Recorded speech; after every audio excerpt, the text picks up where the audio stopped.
తోటితో పర్సనల్గా నాకు మంచి ర్యాపో ఉండేది. సో అన్ఫార్చునేట్ ఒక 1.5 year 2 years back cancer detect అయిన తర్వాత ఒకసారి వచ్చి చెప్పాడు. ఆ రోజు చాలా కాన్ఫిడెంట్ ఉన్నాడు, సార్ పర్లేదు నేను ఓవర్కమ్ అయిపోతాను అన్నాడు. సో అతని కాన్ఫిడెన్స్ ఖచ్చితంగా ఓవర్కమ్ చేస్తాను. అన్ఫార్చునేట్ అతను ఓవర్కమ్ కాలేకపోయాడు. కాకపోతే ఈ 1.5 year అతను చాలా ట్రీట్మెంట్ రూపంలో చాలా ఎక్కువ సఫకేట్ అయినట్టు కనిపిస్తుంది. సరే, end of the day destiny ఎలా ఉందనేది మన చేతిలో లేదు కాబట్టి జరిగిపోయింది. సో క్యాన్సర్ డిటెక్ట్ అయిన దగ్గర నుంచి ఇప్పటి వరకు అంటే మన వైపు నుంచి ఏం చేసామనేది ఒకసారి మీకు అందరికి కూడా చాలా మంది తెలియదు కాబట్టి చెప్తాను. ట్రీట్మెంట్ పాయింట్ ఆఫ్ వ్యూలో మన ఆఫీస్ తరఫు నుంచి దాదాపు డిఫరెంట్ సందర్భాల్లో ఇన్సూరెన్స్ రూపంలో 15 lakhs వరకు అప్ టు 15 lakhs వరకు అతను సపోర్ట్ చేయడం జరిగింది. సో 6 months అతను ఆఫీస్ రాకపోయినా 6 to 8 months శాలరీ కూడా పే చేశాను. సో లాస్ట్ ఫ్యూ మంత్స్లో నెంబర్ ఆఫ్ టైమ్స్లో అతను హాస్పిటలైజ్ అయినప్పుడు మన హెచ్ఆర్ దగ్గర నుంచి కళ్యాణ్ అందరూ వెళ్ళి రావడం చూసుకోవడం చేశారు. సో అతను పరిస్థితి రోజు రోజుకి దిగజారిపోతున్నా కూడా మనం అతను పేరోల్ కంటిన్యూ చేసాం. బికాజ్ చిన్నపిల్లలు మన పేరోల్ ఉంటే అది ఎండ్ ఆఫ్ డే మనం ఏదైనా అతనికి సాయం చేయడానికి ఏమైనా అవకాశం ఉంటుందా. సో ఈరోజు చనిపోయిన తర్వాత మన ఆర్గనైజేషన్ నుంచి ఒకసారి అన్ని చూసుకున్న తర్వాత వాళ్ళ ఫ్యామిలీకి మన టీవీ9 కంపెనీ నుంచి ఒక 21 lakhs వరకు మన వైపు నుంచి కొంత వాళ్ళకి ఆర్థికంగా సపోర్ట్ చేద్దామని. అదంతా వాళ్ళ ప్రాసెస్ వాళ్ళ అంత్యక్రియలు అవన్నీ కంప్లీట్ అయినాక వాళ్ళ వైఫ్ అండ్ పిల్లల్ని వాళ్ళ పేరెంట్స్ ఎవరంటే వాళ్ళకి ఇచ్చి వాళ్ళకి మన ఆఫీస్ తరఫు నుంచి హ్యాండ్ ఓవర్ చేసుకోవాలి. ఇది మన వైపు నుంచి మన్యంకొండకి మనతో 7 సంవత్సరాల ఎక్స్పీరియన్స్ మన దగ్గర ఉంది, అతనికి జాబ్ ఎక్స్పీరియన్స్. ఈ ప్రాసెస్లో మన వైపు నుంచి మనం ఇవన్నీ చేయగలిగామనేది మీ దృష్టికి ఒకసారి చెప్తున్నాను.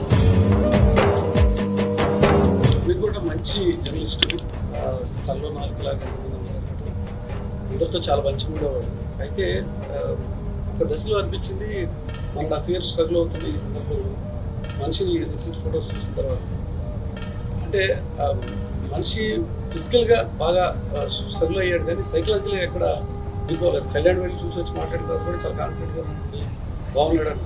సో ఎక్కడో ఒక చిన్న హోప్ ఉండే ఎట్లాగే సార్ రికవర్ అయిపోతాడేమో అని, కానీ కాలేకపోయింది. Very unfortunate that this has happened. Chala suffered and we've gone through a lot. And just wishing that his soul will rest in peace.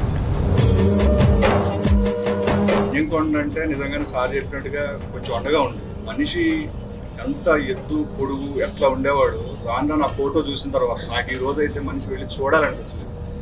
అంటే ఆయన ఒక రూపము మైండ్లో ఉంది. ఈ రోజు ఆ ఫోటో ఆయన అక్కడ చూస్తే ఇంకా ఎందుకు కకాయకులం అయిపోతాను అని వెళ్ళాలని కూడా అనిపిస్తుంది. ఎందుకంటే ఆ రూపం అట్లా గుండెల్లో ఉంది, అది అలాగే ఉండాలనిపించింది.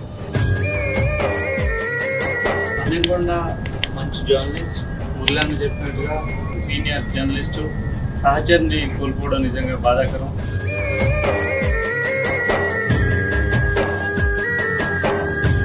మన్యంకొండ టీవీ9లో నాకంటే 1 year బిఫోర్ వచ్చాడు. చాలా మంచిగా అందరితో బాగా ర్యాపో మెయింటైన్ చేసేవాడు, స్మూత్గా మాట్లాడేవాడు, ఎప్పుడు అగ్రెసివ్ అయ్యేవాడు కాదు. ఎలాంటి సమస్య వచ్చినా కొంచెం కూల్గా ఉంటూ మంచిగా తన పని తాను చేసుకుంటూ పోయేవాడు. కానీ క్యాన్సర్ వచ్చిన తర్వాత మాత్రం ఇంక బాగా స్ట్రగుల్ అయ్యాడు.